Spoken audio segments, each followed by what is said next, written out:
कल हम पढ़ चुके थे लार 3 प्रकार की लार ग्रंथियों के बारे में। कौन कौन सी थी? सबलिंगुलर, सबमैंडिबुलर और पैरोटिड ग्रंथि। पैरोटिड ग्रंथि में कुछ शेष रह गया था, इसमें रह गया था ये कि सबसे छोटी जो लार ग्रंथि होती है वो कौन सी होती है? सबलिंगुलर होती है, सबलिंगुलर होती है। कल याद पढ़ाया था, याद हो तो। और जो पैरोटिड ग्रंथि होती है लार ग्रंथि में सबसे बड़ी ग्रंथि होती है। जो पैरोटिड ग्रंथि होती है वही सांप में जहर का कार्य करती है। और मनुष्य में ये क्या? टाइलिन एंजाइम का श्रवण करती है। मनुष्य में जो टाइलिन एंजाइम होता है जो स्टार्च का पाचन करता है, माल्टोज में चेंज कर देता है स्टार्च को, उसको टाइलिन एंजाइम का श्रवण कौन करती है? पैरोटिड ग्रंथि ही करती है। ठीक है। और ये पैरोटिड ग्रंथि जैसे अपने घरों में बच्चों के ये पाई कहाँ जाती है? यहाँ कार्पल्लब के नीचे पाई जाती है। और इसमें क्या होता है कि वायरस के कारण क्या होता है? संक्रमण हो जाता है, जिससे ये क्या होती है? सूज जाती है, जिसे कहते हैं अपन गर्ल्स वो सूज गए है ना वो। और इंग्लिश में से कहते हैं मम्स। क्या कहते हैं? मम्स। तो ये पैरोटिड 3 प्रकार की ग्रंथि हम पढ़ चुके हैं। ठीक है, लार की। अब लार में देखो, लार में कितनी लार बनती है हमारे मनुष्य में? मनुष्य के मुंह में लार एक दिन में कितनी बनती है? एक दिन में लार बनती है 1 से 1.5 लीटर प्रतिदिन। 1 से 1.5 लीटर। ये बोतल है, इसमें भर के देख लेना कितनी लार बन रही है अपनी। और इसमें देखो होता क्या क्या है, क्या क्या होता है इसमें। क्या होता है? लार में जल होता है, टायलिन एंजाइम होता है। टायलिन एंजाइम का दूसरा नाम क्या होता है? अल्फा एमाइलेज होता है। ठीक है। लाइसोजाइम होता है। लाइसोजाइम क्या करता है? जीवाणु को खत्म कर देता है। हम खाना खाते हैं, उसमें बहुत सारे जीवाणु भी हमारे हाथ जैसे गंदे होते हैं, है ना। कभी कभार जैसे किसी ने प्रसाद दिया, हमारे हाथ गंदे, हमने ऐसे चढ़ाया और प्रसाद किया, खा लिया, तो उसमें क्या था? कीटाणु तो चले गए ना। अब प्रकृति ने हमारा जो शरीर बनाया है तो उसमें बहुत सारी चीजें इंक्लूड करके दी हैं उन्होंने, है ना। तो हमने खा लिया, अब उसमें जीवाणु गए, तो उसने क्या किया? लाइसोजाइम हमारे लार में पाया जाता है, तो वो क्या करता है? उसको जीवाणु को वहीं मार देता है ना। और इसमें क्या पैदा है? श्लेष्मा यानी म्यूकस, जिस चिपचिपा हो जाता है इससे, जिससे हमें निकलने में आसानी होती है। छोटे बच्चों में देखा होगा तुमने, लार बहुत बनती है ना। लार क्यों बनती है उनमें? क्योंकि वो तो कुछ भी खाते हैं, पहले फर्श से फैलाएंगे, फर्श से फैला के उसे खूब पूछेंगे और फिर खाएंगे उसे, तो कितने कीटाणु जाएंगे, है ना। और कुछ भी दे दो ना तो इसे ही मुंह में डाल लेंगे, इसे दे दो तो स्केल को ही मुंह में डाल लेंगे, कपड़ों को ही चबाते रहेंगे, कुछ नहीं तो उसमें क्या होता है? बहुत सारे जीवाणु जाते हैं, तो उनमें क्या लार ज्यादा बनती है ना। कुछ कुछ की मम्मियाँ तो नैपकिन बांध देती है टपकती लार। और देखिए लार में क्या, इसका जो पीएच होता है वो कितना होता है? 6.8 होता है। कितना होता है? 6.8 होता है इसका पीएच। कैसा होता है? ये हल्का अम्लीय होता है, क्योंकि उदासीन जो विलयन होता है उसका कितना होता है? पीएच 7 होता है ना। यहाँ तो क्या जाता है? विलयन उदासीन हो जाता है। और ये इससे कैसा है? थोड़ा सा कम है, तो ये कैसा? हल्का अम्लीय है।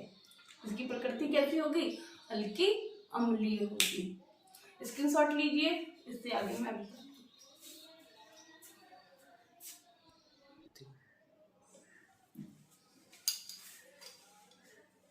तो आपने इसका स्क्रीनशॉट ले लिया होगा प्रणाली का। अब हम पढ़ेंगे मुखुगा में पाचन। क्या पढ़ेंगे? मुखुगा में पाचन। मुखुगा में पाचन कैसे होता है, किस चीज का होता है, क्या होता है। अब मुखुगा में हमने देखा था टाइलिन एंजाइम निकलता है। कौन सा एंजाइम निकलता है? टाइलिन। ठीक है, इसको अल्फा एमाइलेज भी कहते हैं। अब ये क्या करता है? स्टार्च का पाचन करता है। किसका पाचन करता है? स्टार्च का पाचन करता है। स्टार्च क्या होता है? मंड या चोकर। अब ये मंड या चोकर क्या होता है? आपने देखा होगा घरों में जब हम आटा छानते हैं तो ऊपर जो भूसी, स्थानीय भाषा में क्या कहते हैं? भूसी हमारे यहाँ। तो जो भूसी बचती है या चोकर बचता है वो होता है मंड। और आपने देखा होगा चावलों को धोते हैं तो जो सफ़ेद सफ़ेद पानी में हो जाता है वो भी क्या होता है? मंड ही होता है।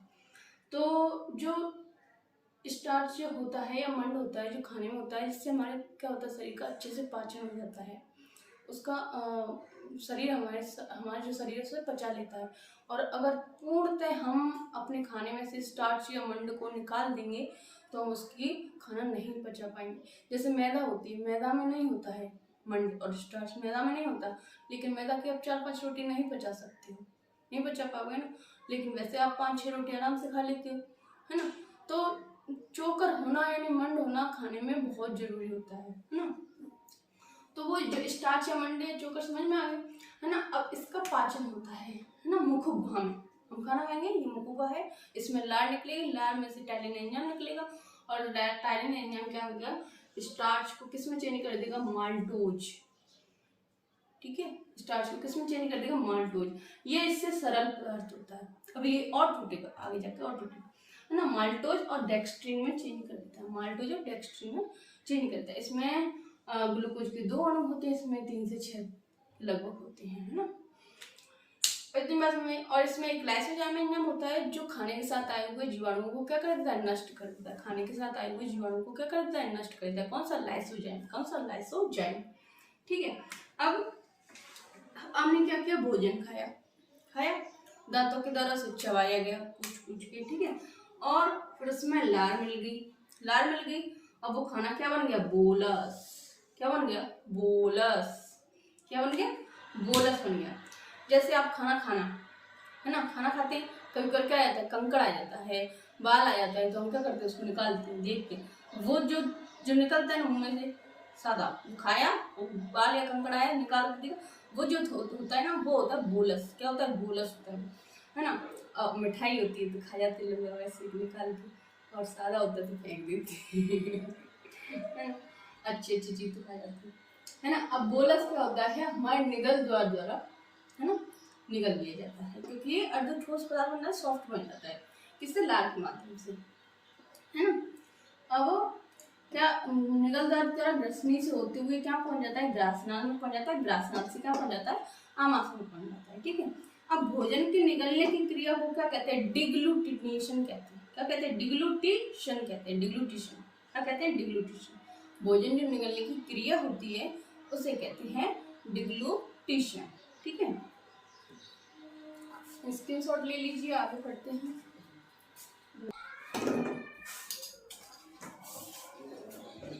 अच्छा, एक चीज जो लोगों को अच्छी से अभी समझ में नहीं आएगी, एपिग्लूटिस वाला कार्य। तो हमने भोजन खाया, है ना, या हमने भोजन ग्रहण किया, ये नासा मार्ग है, ये भोजन का मार्ग है, ठीक है। हमने यहाँ ग्रहण किया, हाँ, ये है ग्रसनी वाला पार्ट, ये ऊपर वाला जो ग्रसनी का जो ऊपर वाला पार्ट होता है उससे कहते हैं नासा ग्रसनी, और ग्रसनी का जो नीचे वाला पार्ट होता है उसे कहते हैं मुख ग्रसनी। यहाँ क्या होता है, एक एपिग्लोटिस होता है, क्या होता है, एपिग्लोटिस। इसको क्या कहते हैं, ट्रैफिक पुलिसमैन, ट्रैफिक पुलिसमैन, ठीक है। अब ये क्या कार्य करता है कि जैसे मान लो हमने खाना खाया, है ना, कभी कभार क्या होता है, हम खाना खाते हैं और हमें ठसा लग जाता है, फंदा लग जाता है ना, खांसी आने लगती है। वो क्यों आती है, क्योंकि हम जो खाना खाते हैं वो कभी कभार क्या होता है, हम खाना खाते खाते सोचने लग जाते हैं, क्या होता है, हम खाना खाते खाते सोचने लग जाते हैं, तो हमारा जो मस्तिष्क है वो एपिग्लोटिस को निर्देश नहीं दे पाता कि तुम्हें यहाँ से हट जाना है ना। तो क्या होता है, वो हट नहीं पाता है और खाना कहाँ चला जाता है, या नासा मार्ग में चला जाता है। अब नासा मार्ग में चला जाता है तो वहाँ कहते हैं अरे अरे ये हमारे रास्ते में आ रहा है, हमारे ये तो इसका एरिया नहीं है, फिर यहाँ क्यों आ रहा है, सब भगा भगा भगा, पर उसको क्या कहते हैं, धकेला जाता है अंदर से बाहर की ओर, धकेल जाओ जाओ जाओ, है ना। तो वो क्या था, खाना नाक के द्वारा निकलेगा, मुंह के द्वारा निकलेगा, खांसी आएगी, ठसाएगा, है ना। तो क्या होता है, हमें इसलिए ठसाता है। अब क्या होता है, अगर ये सही ढंग से कार्य करता है, हम सोचते नहीं हैं और आराम से अपना खाना खाते हैं, तो क्या होता है कि ये जब हम खाना खाते हैं तो ये ऊपर उठ जाता है ना, नासा मार्ग वाले पार्ट को क्या कर देता है, बंद कर देता है, जिससे खाना कहाँ चले जाता है, ग्रासनाल में, जो इसका रास्ता है जहाँ से ये आमाशय में पहुँचता है ना। और क्योंकि और ये नासा मार्ग वाला भाग होता है वो किसका होता है, वो तो श्वास का होता है ना। और जब हम श्वास लेते हैं तो क्या होता है, श्वास लेते हैं तो ये मुख ग्रसनी वाले पार्ट को बंद कर देता है, इस वाले को, तो ये जो क्या श्वास यहाँ चली जाती है। इतनी बता रही समझ ना, नहीं आया तो बता देना, ठीक है। तो ये इधर हो जाता है तो ये श्वास कहाँ से लेते हैं, श्वास नाली में चली जाती है, और ये ऊपर उठ जाता है तो जो भोजन होता है वो कहाँ चला जाता है, ग्रासनाल। यहाँ तक अपना काम खत्म, ठीक है। अब देखो भोजन ग्रासनाल में आया। अब ग्रासनाल क्या होता है, इसकी जो लंबाई होती है ग्रासनाल की वो होती है 25 सेंटीमीटर। ग्रासनाल को इंग्लिश में कहते हैं यूसोफेगस, ओसोफेगस, यूसोफेगस का ओसोफेगस के लिए, ठीक है। तो 25 सेंटीमीटर होती है, ठीक है। इसमें कोई भी एंजाइम नहीं पाया जाता है, इसलिए इसमें कोई भी पाचन नहीं होता है। अगर ऐसा है ना कि आहार का ऐसा कौन सा भाग है जिसमें कोई भी पाचन नहीं होता है, कैसा भी पाचन नहीं होता है, तो वो कौन सा होता है, ग्रासनाल, एसोफेगस, है ना। ग्रासनाल में कोई पाचन होता है, 25 सेंटीमीटर लंबा होता है। और ग्रासनाल में जो भोजन की गति होती है कैसी होती है, क्रमाकुंचन होती है, ऐसी होती है। कभी कभार क्या होता है, पेस्ट खत्म हो जाता है तो उसका ऐसे कर करके निकालते हैं, ऐसे क्रमाकुंचन करके, वही गति होती है क्रमाकुंचन, ऐसे कर करके। क्योंकि इसमें धड़ धड़ धड़ धड़ खाना गिरेगा तो क्या होगा, इसकी दीवार को भी नुकसान होगा, इसकी जो आंतरिक लेयर है वो क्या होगी, डैमेज हो जाएगी, है ना, उस चोट लगेगी हमें, है ना। तो इसका खाना धीरे धीरे धीरे धीरे धीरे धीरे हमारे आमाशय में पहुंचता है, कौन सी गति की तरफ, क्रमाकुंचन गति की तरफ। तो यहाँ जो भोजन आता है वो क्या, बोलस के रूप में आता है, किसके रूप में आता है, बोलस के रूप में आता है। तो अब हम इसको डिटेल में पढ़ेंगे आमाशय को, ठीक है। इसमें एचसीएल स्रावित होता है और भी पेप्सिन, रेनिन एंजाइम जो स्रावित होते हैं। इसको आगे पढ़ते हैं, इसका स्क्रीनशॉट लीजिए। आज की क्लास में सिर्फ इतना ही। अब